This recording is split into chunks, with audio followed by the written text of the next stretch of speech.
वाहिगुरु जी का खालसा, वाहिगुरु जी की फ़तेह।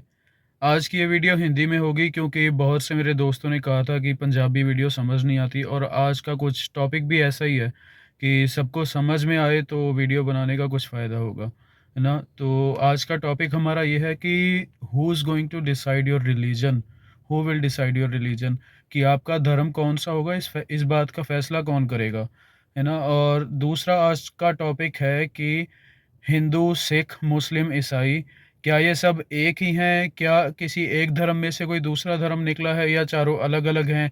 इसके क्या प्रूफ़ हैं, है ना? तो इस बारे में आज हम बात करेंगे। तो सबसे पहली बात कि धर्म है क्या? धर्म क्या चीज़ होती है? आज हम लोगों ने जो धर्म को बनाया हुआ है ना, कि धर्म है कि जी हम तो सिख हैं, हम हिंदू हैं, तो हम मुस्लिम हैं, हम बस इस बात को पकड़ के बैठे हुए हैं। इस बात पर कौन फ़ोकस कर रहा है कि जिस धर्म को हम फ़ॉलो कर रहे हैं, वो धर्म है क्या?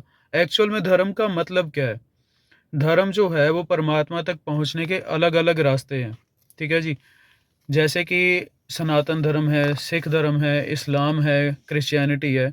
ये परमात्मा तो एक ही है, पर उस तक पहुँचने के अलग-अलग रास्ते हैं। अब आप इमेजिन कीजिए कि एक मंज़िल है, उस मंज़िल पर 4 तरह के रास्ते जा रहे हैं, ठीक है? उसमें से एक रास्ता होगा जो बहुत हरा-भरा होगा, एक रास्ता होगा जिस पर रोड बना हुआ है, एक रास्ता है जिस पर डेज़र्ट है, बिल्कुल आप कह सकते हैं कि रेगिस्तान है, और एक रास्ता है जिस पर पानी है। मतलब 4 अलग-अलग तरह के रास्ते हैं।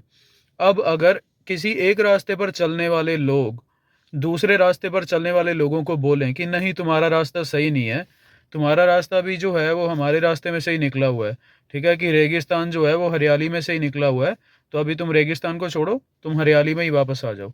अब आप ये सोचो कि अगर कोई कीड़ा है जो सिर्फ़ मिट्टी में ज़िंदा रह सकता है, या फिर कोई ऐसा जीव है जो सिर्फ़ पानी में ज़िंदा रह सकता है, पानी वाले रास्ते पर ही वो चल के अपनी मंज़िल को पा सकता है। आप उसको बोलोगे कि तुम रोड पर आ जाओ, या तुम हरे-भरे रास्ते में आके चलो तब तुम्हें मंज़िल मिलेगी, तो ये कैसे हो पाएगा? नहीं हो पाएगा ना। हमें सोचने की ये ज़रूरत है कि जैसे मछली होती है, मछली पानी में ज़िंदा रहती है। हम मछली को ये बोलेंगे कि देखो हम भी तो बाहर ज़िंदा रहते हैं ना, पानी के बाहर, तो तुम भी ज़िंदा रह सकती हो। हम उसको पानी के बाहर निकालेंगे, क्या वो सर्वाइव कर पाएगी? वो नहीं कर पाएगी।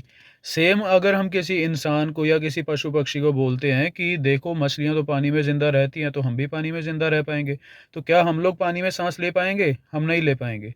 ठीक है ना? तो परमात्मा ने सबके लिए जो-जो रास्ता चूज़ किया है, हर किसी को अपने उस रास्ते पर चलना चाहिए, और दूसरे को उँगली नहीं करनी चाहिए। धर्म जो है, सारे धर्म अच्छे हैं, कोई भी धर्म कभी बुरा नहीं होता। हम आज सबकी बात करेंगे, हिंदू धर्म की भी, सिख की भी, इस्लाम की भी और क्रिश्चियनिटी की भी। ठीक है जी? धर्म कोई भी बुरा नहीं होता। अब देखिए परमात्मा एक है, मतलब मंज़िल सबकी एक है। उसके नाम अलग-अलग हैं और उसके उस तक पहुँचने के रास्ते अलग-अलग हैं।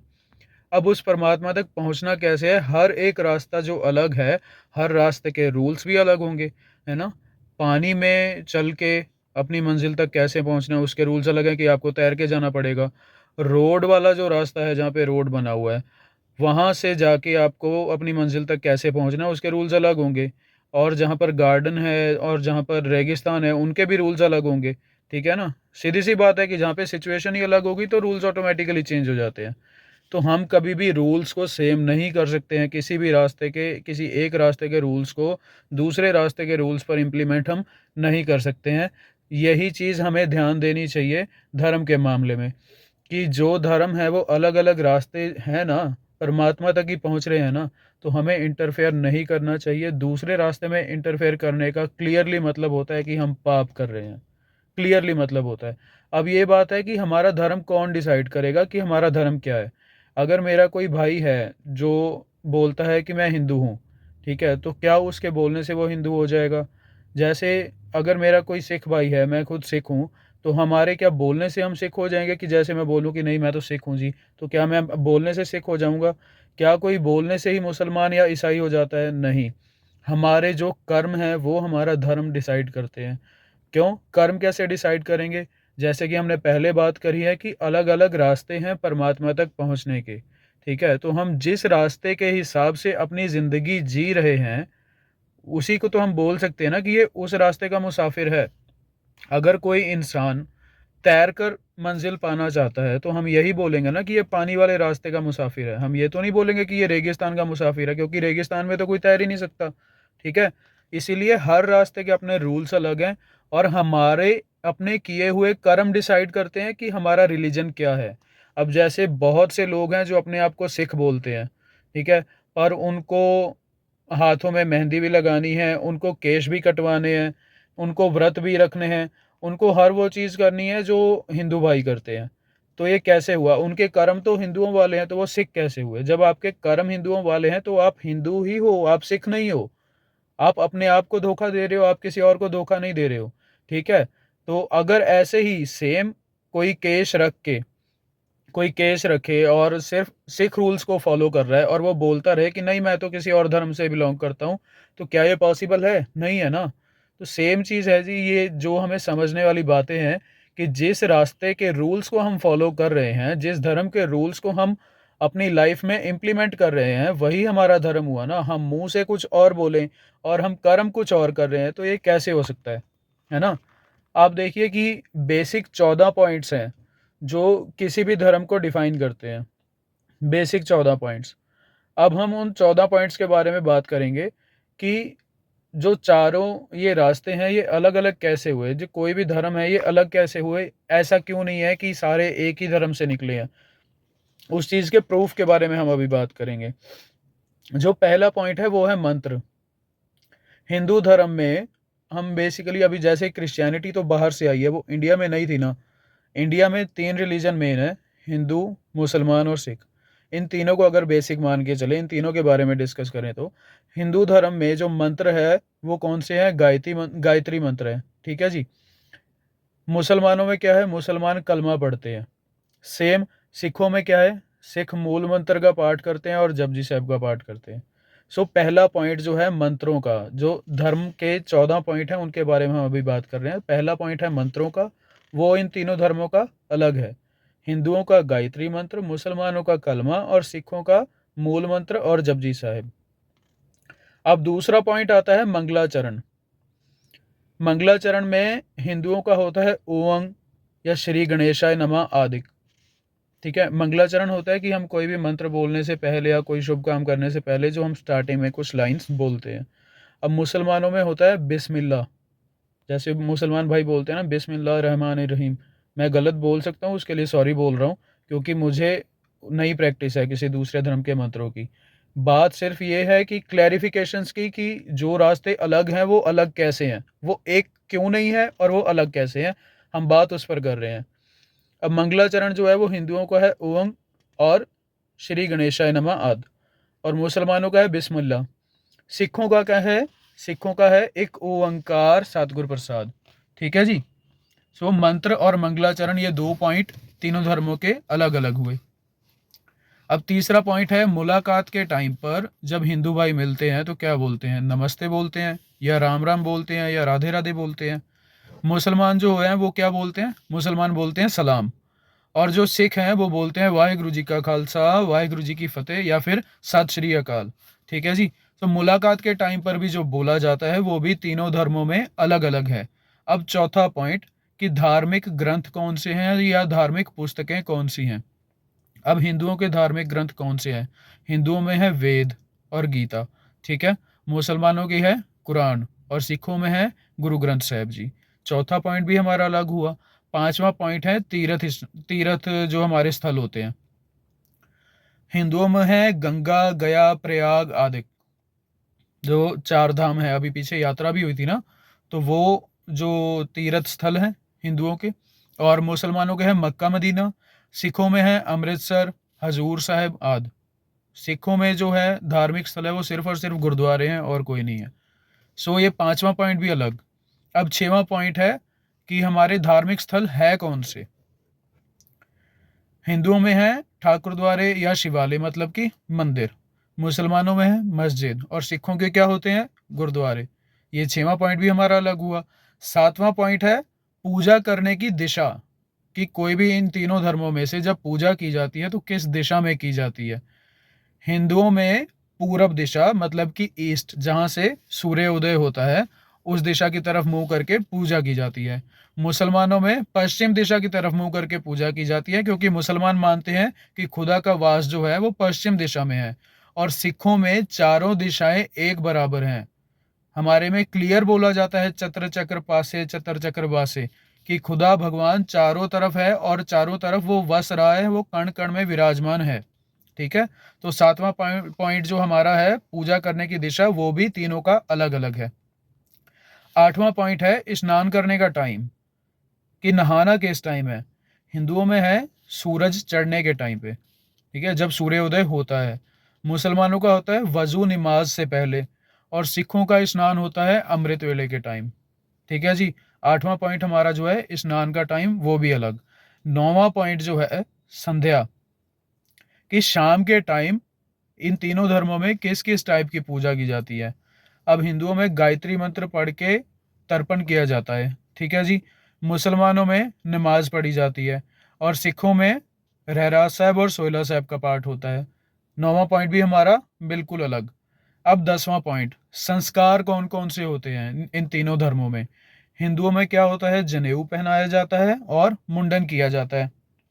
मुसलमानों में क्या किया जाता है, सुन्नत की जाती है। और सेम सिखों में संस्कार कौन सा है, अमृत छकना। जिसने अमृत नहीं छका हुआ वो सिख है ही नहीं। अपने आप को कोई कुछ भी बोलता रहे, जैसे हमने पहले डिस्कस किया था कि आप जैसे कर्म कर रहे हो, आपके कर्म डिसाइड करते हैं कि आपका रिलीजन कौन सा है।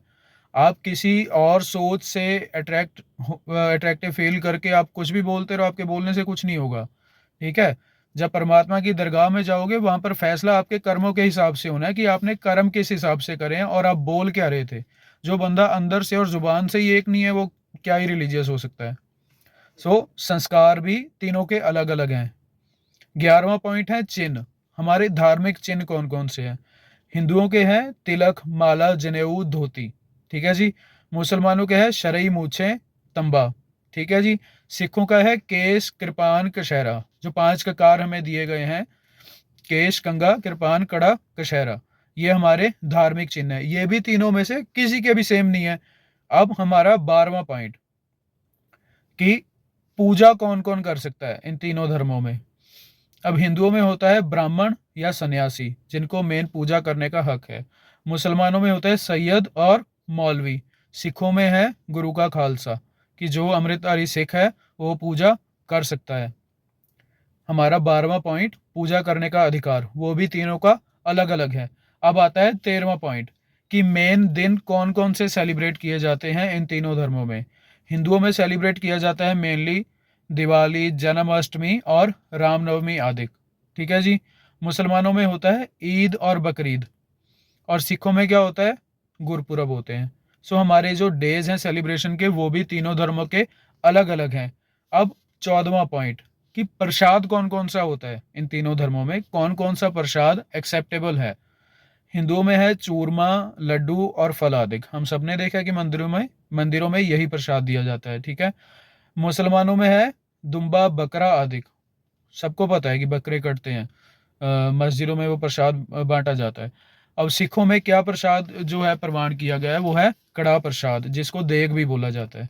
ये 14 के 14 पॉइंट जो है वो तीनों धर्मों के बिल्कुल ही अलग अलग हैं। हम फिर से एक बार इनको रिवाइज कर लेते हैं, कौन कौन से 14 पॉइंट है। पहला है मंत्र, दूसरा मंगलाचरण, तीसरा मुलाकात के टाइम पर क्या क्या बोला जाता है, चौथा धार्मिक पुस्तकें और ग्रंथ कौन कौन से हैं, पांचवा है कि तीर्थ स्थल कौन कौन से हैं, और छठवां है कि हमारा जो तीर्थ स्थान है वो कौन से हैं, सातवां है पूजा करने की दिशा कौन सी है, आठवां है स्नान करने का टाइम कौन सा है, नौवां है कि शाम के टाइम की पूजा कौन सी है, 10वां है कि धर्म के संस्कार कौन से हैं, 11वां है कि धार्मिक चिन्ह कौन से हैं, 12वां है कि पूजा करने का अधिकार किसको है, 13वां है कि मेन सेलिब्रेशन वाले दिन कौन कौन से हैं, और 14वां है कि कौन कौन सा प्रसाद जो है वो एक्सेप्टेबल है इन धर्मों में। अब समझने वाली बात यह है कि हमें ये चीज क्लियर हो चुकी है कि ये तीनों धर्म जो है वो अलग अलग रास्ते हैं। ठीक है। अब हमें ये पता है कि हमें अपनी लाइफ किस लिए मिली हुई है। हमें अपनी लाइफ मिली है कि गुरु साहब क्लियर कहते हैं गुरबाणी में, पही प्राप्त मानुख देहरिया, गोबिंद मिलन की एह तेरी बरिया, अवर काज तेरा कितै ना काम, मिले साध संगत भज केवल नाम। कि तुझे ये इंसान का जो जन्म मिला है ना, ये सिर्फ और सिर्फ इसलिए मिला है कि तू परमात्मा तक पहुंच सके, और तेरा वन एंड ओनली मोटिव ये होना चाहिए कि तू परमात्मा तक पहुंचे। और कैसे पहुंचे? सत्संग में बैठ के उसका भजन करे, उसकी बंदगी करे। कहीं पर भी किसी भी धार्मिक अवतार ने, किसी भी पीर पैगंबर ने, किसी भी गुरु पीर ने कहीं पर भी ये मेंशन नहीं किया कि आप दूसरे को जबरदस्ती या फिर ढकोसलों से या अपनी बातों में लेके अपने आप के अंदर जज़ब करो। आप दूसरे धर्म वालों को ये बोलो कि नहीं, आपका अपना कोई वजूद नहीं है, आप हमसे निकले हुए हो। ठीक है? तो किसी भी गुरु पीर ने, किसी भी अवतारिक पौरुष ने ये बात कहीं पर भी नहीं की है। अगर किसी को लग रहा है कि किसी ने ये बोला हो, तो वो बता सकते हैं। हम हमेशा अवेलेबल हैं डिबेट के लिए, उसमें कोई दिक्कत वाली बात नहीं है। अब मेन बात ये कि जब सबको अपना अपना रास्ता परमात्मा की मर्जी से मिला हुआ है, तो कोई कौन होता है दूसरे को उंगली करने वाला कि आप हम में से निकले हुए हो? या फिर कोई कौन होता है दूसरे को ये बोलने वाला कि आप हमारा रास्ता एक्सेप्ट करो, हमारा धर्म एक्सेप्ट करो, नहीं तो आपको ये जगह छोड़नी पड़ेगी या फिर आपको मौत एक्सेप्ट करनी पड़ेगी। हम हिस्ट्री पढ़े ना, तो औरंगजेब के टाइम पर क्या हो रहा था? कश्मीरी पंडितों के ऊपर जब जुल्म हुआ, सबको पता है कि औरंगजेब कितने कितने किलो जनेऊ रोज उतार के तब वो खाना खाता था। ठीक है? नहीं तो उसके बिना उसकी शाम पूरी नहीं पड़ती थी। उसको शांति तब मिलती थी जब कई हजार हिंदुओं को वो एक एक दिन में कन्वर्ट कर चुका होता था या मार चुका होता था। जब कश्मीरी पंडित गुरु तेग बहादुर जी के पास आए हेल्प के लिए, गुरु तेग बहादुर जी ने ये नहीं सोचा उस टाइम पर कि ये हमारे धर्म के नहीं है, हम क्यों इनकी हेल्प करें। ठीक है? ये वही गुरु तेग बहादुर जी उसी गद्दी पर बैठे हैं जहां गुरु नानक देव जी ने अपना मुंडन करवाने से मना किया था, तिलक लगाने से मना किया था और जनेऊ पहनने से मना किया था। उन्होंने मना कर दिया कि हमारा ये रास्ता नहीं है। अब धर्म क्या है? हमने पहले बात की ना कि धर्म होता है जो हमारे कर्मों के ऊपर डिपेंड करता है, वो कि हम कर्म क्या कर रहे हैं। अगर कोई जनेऊ धारण करेगा, मुंडन करवाएगा, तो उसको बोलने की जरूरत नहीं है कि मैं हिंदू हूं। वो उसके कर्म बता रहे हैं कि उसने एक हिंदू वाला कर्म करा है, तो वो हिंदू है। गुरु नानक देव जी ने क्लियरली मना कर दिया था ये कर्म करने से, तो वो हिंदू कैसे हुए? नहीं हुए ना। तो गुरु नानक देव जी ने ही मना कर दिया, उनके बाद 9 गुरु साहबान ने ऐसा कोई कर्म नहीं करा, तो वो हिंदू कैसे हुए? नहीं हुए ना। जब आपके कर्म ही नहीं है एक धर्म वाले, जब आपके कर्म ही एक धर्म वाले नहीं है, तो आप उस धर्म के कैसे हो सकते हो? गुरु नानक देव जी ने कर्म अलग करे, एक अलग खालसा पंथ सजाना था उन्होंने, जिसके लिए परमात्मा गुरु नानक देव जी का रूप लेके दुनिया में आया। अब गुरु नानक देव जी ने जनेऊ पहनने से मना कर दिया, तिलक लगाने से मना कर दिया, मुंडन करवाने से मना कर दिया, पर नाइन्थ गुरु गुरु तेग बहादुर जी जब उनके पास उसी धर्म के कश्मीरी पंडित आते हैं हेल्प के लिए, उन्होंने एक बार भी ये चीज नहीं बोली कि हमने तो पहले जामे में मना कर दिया था कि हम आपका धर्म एक्सेप्ट नहीं करेंगे, तो हम आपकी हेल्प क्यों करें? नहीं, गुरु तेग बहादुर जी ने कश्मीरी पंडितों को बोला कि जाके औरंगजेब को बोल दो कि अगर वो तेग बहादुर को इस्लाम कबूल करवा करवा लेगा, तो हम सारे के सारे हिंदू अपने आप मुसलमान बन जाएंगे। कश्मीरी पंडितों को भी इतना कॉन्फिडेंस था गुरु साहब के ऊपर, छाती चौड़ी करके गए थे वो औरंगजेब के पास कि हम तेरे लिए एक चैलेंज लेके आए हैं गुरु तेग बहादुर जी का, कि अगर तू उनको कन्वर्ट कर लेगा इस्लाम में, तो हम सब खुशी खुशी कन्वर्ट हो जाएंगे। औरंगजेब ने सोचा ये तो बहुत आसान चीज़ है, सिर्फ एक बंदे को कन्वर्ट करना है और सबके सब अपने आप हो जाएंगे, मुझे और क्या चाहिए। औरंगजेब ने लालच दिए, सब कुछ करके देखा। गुरु तेग बहादुर जी से पहले उनके 3 सिखों को शहीद किया गया, भाई मतीदास जी, भाई सतीदास जी, भाई दयाला जी। फिर से रिमाइंड कर रहा हूँ, तीनों हिंदू नहीं थे। क्यों? उनके कर्म हिंदू धर्म वाले नहीं थे, वो कर्म कर रहे थे सिख धर्म वाले। तीनों सिख धर्म से बिलोंग करते हैं जो शहीद हुए हैं, और तीनों के नाम का चौक बना हुआ है गुरुद्वारा शीशगंज साहब चांदनी चौक में। ठीक है? आप जाके दर्शन कर सकते हो कभी भी। अब गुरु तेग बहादुर जी और उनके 3 सिखों ने शहीदी दे दी, किसके लिए? उस धर्म को बचाने के लिए जिसको वो मानते ही नहीं है। अब इसमें अपनी जान कुर्बान करने वाली कौन सी बात थी? बात यह थी कि उन्होंने दुनिया को जताया कि आपको कोई हक नहीं है कि आप जबरदस्ती किसी को अपने आप में जज़ब करो, या आप जबरदस्ती किसी का धर्म परिवर्तन करवाओ, या आप जबरदस्ती किसी को बोलो कि हमें आपका धर्म एक्सेप्ट नहीं है, अगर हमारे राज में रहना है तो हम जैसे बन के रहना होगा। आप कोई नहीं होते हो ये कहने वाले। ठीक है? इस एक ह्यूमन राइट के लिए गुरु तेग बहादुर जी और उनके 3 सिखों ने शहीदी दे दी। अब सोचा जाए कि उनकी जगह आज का कोई लीडर हो या हम जैसे हों, हम क्या मरेंगे किसी और के लिए? कभी भी नहीं। आजकल तो कोई किसी को मरते हुए को पानी पिला के राजी नहीं है ना। अब सोचो हमारे अंदर धर्म का है, हम सिर्फ शोर मचा रहे हैं कि नहीं, हम धार्मिक, हम धार्मिक, हम धार्मिक। वही धर्म है कहाँ? अगर आप हिंदू हो, आप ये बताओ कि आपने कभी कोशिश करी कि आप चार वेदों को पढ़ो? आपने कभी कोशिश करी कि आप गीता को पढ़ो और समझो? अगर आप अपने आप को सिख बोल रहे हो, आपने कभी कोशिश करी कि आप श्री गुरु ग्रंथ साहिब जी के आगे पाठ करो और उनके मीनिंग समझो? कभी कोशिश करी आपने? अगर आप अपने आप को मुसलमान बोलते हो, आप अपने आप से पूछिए आपने कुरान कितनी बार पढ़ी है? क्या आपको कुरान के मीनिंग्स पता है? क्या आपको पता है कि आपके धर्म के जो सारे रूल्स हैं, जो आपके धार्मिक ग्रंथ हैं, वो क्या बोलते हैं? क्या आप उन सबको स्टडी कर चुके हो? और अगर आपने नहीं किया तो आप अपने आप को धार्मिक कैसे बोल रहे हो? क्या एक हिंदू इंसान सिर्फ मंदिर में जाकर 5 मिनट की पूजा करने से या तिलक लगाने से हिंदू बन जाता है? क्या एक सिख गुरुद्वारे में आकर 5 मिनट बैठने से सिख बन जाता है? क्या एक मुसलमान सिर्फ मस्जिद में जाने से मुसलमान बन जाता है? नहीं ना। यहाँ पर बहुत कुछ है जो आपको और करना पड़ेगा एक धार्मिक इंसान बनने के लिए। ठीक है, शोबाजी के लिए नहीं। शोबाजी की तो जरूरत ही नहीं है, किसको दिखाना है आपने? आपका अपना रास्ता है जो परमात्मा ने आपके लिए चुना है। ठीक है, उस रास्ते पर आप प्रेम से चलोगे, प्यार से चलोगे, आप परमात्मा तक पहुंच जाओगे। बात इतनी सी है। जैसे आप मुसाफिर हो वैसे बाकी सब भी मुसाफिर हैं, और बाकी सब मुसाफिरों का रास्ता भी किसने चुना है? उसी परमात्मा ने चुना है जिस परमात्मा ने आपका रास्ता चुना हुआ है। सो बात सिर्फ ये समझने की है। और अगर ये बात हमारी समझ में आ गई तो यकीन मानो भाई कि यहां पर कोई कलेश नहीं रहेगा कभी। सिर्फ इंडिया की बात नहीं कर रहा हूं, पूरी दुनिया में कोई कलेश नहीं रहेगा। जितने धर्म के नाम पर लड़ाइयां हो रही है ना, कभी नहीं होंगी। बात सिर्फ ये है कि दूसरे के धर्म के मामले में इंटरफेयर करना हमें बंद करना होगा। जब तक हम दूसरे रास्ते में टांग अड़ानी बंद नहीं करेंगे, तब तक यहां शांति नहीं हो सकती। हमारा सिक्खी में एक असूल है कि तुमको तुम्हारा खूब, हमको हमारा खूब। तुम जिस धर्म को मान रहे हो ना, तुम्हारे लिए वो बहुत अच्छा है, और हम जिस धर्म को मान रहे हैं वो हमारे लिए बहुत अच्छा है। क्यों? सबके लिए उनका धर्म परमात्मा ने ही चुन के भेजा है। ठीक है, तो किसी को भी जबरदस्ती करना कि आपको ये कबूल कर लेना चाहिए, हमारा धर्म कबूल करना चाहिए, नहीं आप तो हम में से निकले हो, आपका अपना तो कोई वजूद है ही नहीं, भाई ये बातें गलत हैं। हमें समझना होगा कि जब तक हम ये सब करते रहेंगे ना, जब तक हम दूसरों को पोक करते रहेंगे, ना तो हम खुद मंजिल पर पहुंच सकते हैं, और ना हम उन्हें मंजिल पर पहुंचने देना चाहते हैं। ठीक है, ये बात क्लियर है, और भगवान सब देख रहा है। ठीक है, तो बात यही है कि सबको अपने अपने कर्म करते रहने चाहिए, और अपने धर्म के हिसाब से अपने कर्म करने चाहिए। और कर्म ही है जो हमारा धर्म डिसाइड करते हैं। यहाँ पर ना कोई पॉलिटिकल लीडर आपका धर्म डिसाइड करेगा, ना कोई स्पिरिचुअल लीडर आपका धर्म डिसाइड करेगा। वो आप खुद हो, वो आपके कर्म है, वो आपका माइंडसेट है जो आपका धर्म डिसाइड करता है।